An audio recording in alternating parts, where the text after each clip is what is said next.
अस्सलाम वालेकुम नाज़रीन, खैबर खां अब्दुल्लाही शौक़ जी ख़बर ॾींदा हलूं। खैबर शहर जे रहवासियुनि खे नए साल जो तोहफ़ो। रात विच में 3 दुकाननि खे खाट चोरियूं, अवाम सख़्त परेशान। खैबर शहर में 2-3 हफ़्तनि खां चोरियुनि जो आज़ार। हफ़्तो अॻु ज़ुल्फ़कार सुमरो जी मेह ऐं हाणे वाड़े तां 3 मेहूं चोरी थियूं ऐं फ़याज़ मेमण जे दुकान मां 9 बोरियूं कणक जूं खॼी वयूं। नए साल जी शुरुआत में पहिरीं राति 3 दुकाननि खे खाट हणी। इम्तियाज़ मेमण जे दुकान मां 35,000 जा मोबाइल चोर चोरी करे विया। 3 दुकाननि खे खाट लॻो आहे राति। पर हीअ अॼु जी ॻाल्हि कान्हे का, हीअ डेली जी तेजी माना रूटीन थी आहे खैबर शहर जी। डेली का लॻा हुआ था त असांजे शहर में थी गई। ऐं इंतज़ाम है कि असां अॻु में बि इन बारे में ॿुधायो आहे त बाबा हिते सिक्योरिटी वग़ैरह ॾियो। नेशनल हाईवे आहे, मेन स्टॉप आहे खैबर स्टॉप जो, हुते मेन स्टॉप जो दुकान आहे असांजो। हुते चोरी थी वञे अंदरि शहर में, त अलाए छा थो थिए। डेली सुबुह जो असीं निंड मां उथूं था, कंहिंजी न कंहिंजी ॿुधूं था त बाबा फलाणे जी मेह निकिरी वई आहे, फलाणे जो मोटरसाइकिल निकिरी वियो आहे, फलाणे जो दुकानु टुटी वियो आहे, फलाणे सोलर प्लेटूं खॼी वयूं आहिनि। पर को बि हिते तदारुक नथो थो कयो वञे। ऐं पुलिस खे इंतज़ाम है कि असां चऊं था त हू चवनि था त असां वटि नफ़री न आहे, नफ़री न आहे, पंहिंजी पाण वञी पाण नेशनल बाक़ाइदे नेशनल हाईवे ते थाणो आहे असां वटि जेके थाणे में तक़रीबन 30-35 हज़ार रुपये नुक़सानु थियो आहे। 2 मोबाइल विया, कुझु केस बि केस बि पियल हूंदी। जनाब SSP खे दरख़्वास्त आहे त महिरबानी करे खैबर शहर ते कुझु तवजो ॾिए ऐं रोज़ हिते चोरियुनि जो आज़ार बणियल आहे, इन ते थोरो कंट्रोल कयो वञे। मसइलो इहो आहे त हिते का बि वारदात जेका थिए थी, जेकॾहिं पुलिस जेकॾहिं कोशिशि करे या सचाई ॾेखारे त हरू भरू वारदात हिते कान थींदी। इन मां मुराद इहा आहे त पुलिस जी अवाम सां या पब्लिक सां सचाई ॾिसण में कान थी अचे। जेकॾहिं पुलिस जी सचाई हुजे पंहिंजे ड्यूटीअ सां, पंहिंजे मनसब सां, त आउं सम्झां थो त हिते का बि वारदात कान थिए। छो जो पुलिस जो जेको हींअर किरदारु ॾिसण में अचे थो, तमाशाई खां सवाइ ॾिसण में अचे।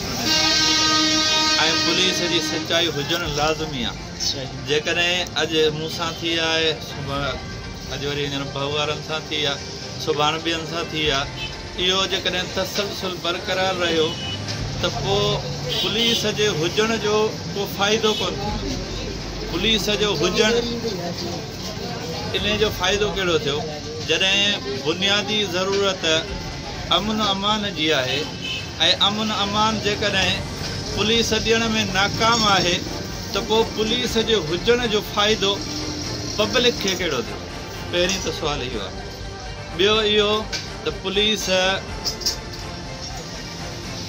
को बि अॼु ताईं तदारुक न करे सघी आहे कंहिं बि मामले में।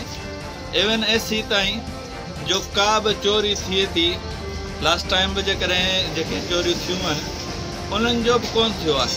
2 साल 3 साल अॻे असांजूं चोरियूं थियूं, उनजो बि अञा ताईं खड़तेल कोन निकितो आहे। मतिलबु इहो त पुलिस जेकॾहिं सहकार नथी करे पंहिंजे किरदार जे हिसाब सां, पंहिंजे मनसब जे हिसाब सां, त लाज़मी माण्हू लावारिस बणिबा। पोइ असां त अपील करियूं था हद जे अमलदारनि खे त उहे पंहिंजे फ़र्ज़ शनासी कनि ऐं जेके बि ॾोहारी आहिनि या जेके बि अहिड़े क़िस्म जा माण्हू आहिनि उन्हनि जे ख़िलाफ़ु कार्रवाई कनि ऐं गश्त खे वधाइनि। ऐं उनखां अलावा भला कमेटी ठाहिनि जिन में भला माण्हू कुझु ॻोठ जा कुझु उहे चुकियूं कनि, कुझु पुलिस उन्हनि सां मददगार थिए त भला अमन अमान जो मसइलो सही थिए। जेकॾहिं अमन न हूंदो त लाज़मी हालात मखदूश थींदा ऐं हालात मखदूश थिया त पोइ माण्हू लावारिस थींदा। ठीकु आहे। दादा हीअ पंहिंजो जेको खैबर जो रुगो न आहे, पर पूरे ज़िले में ज़िले मटियारी में जेका चोरियूं तक़रीबन मतिलबु ग़रीब माण्हू आहिनि जेके पंहिंजे कारोबारी माण्हू आहिनि जेके आहिनि, ऐं उन्हनि सां मटियारी वञो, शहर में हुते वञो, हुते मोटरसाइकिल गाॾियूं कारूं, माना हिते जी जेका इंतज़ाम आहे न आहे जो माना वरी उन शइ ते को न बीच करे रोज़ जा शयूं माना मामूल पढ़ियल आहे।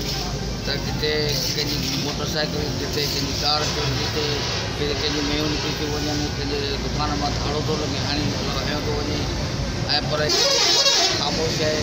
हुनजे लाइ गवर्नमेंट सिंध हुकूमत खां इहो मुतालबो था कयूं त बराए महिरबानी पंहिंजी हिते इंतिज़ामिया खे थोरो इहो ख़्यालु उन्हनि ते नज़र विझी वञे त किथे भाई इंतिज़ामिया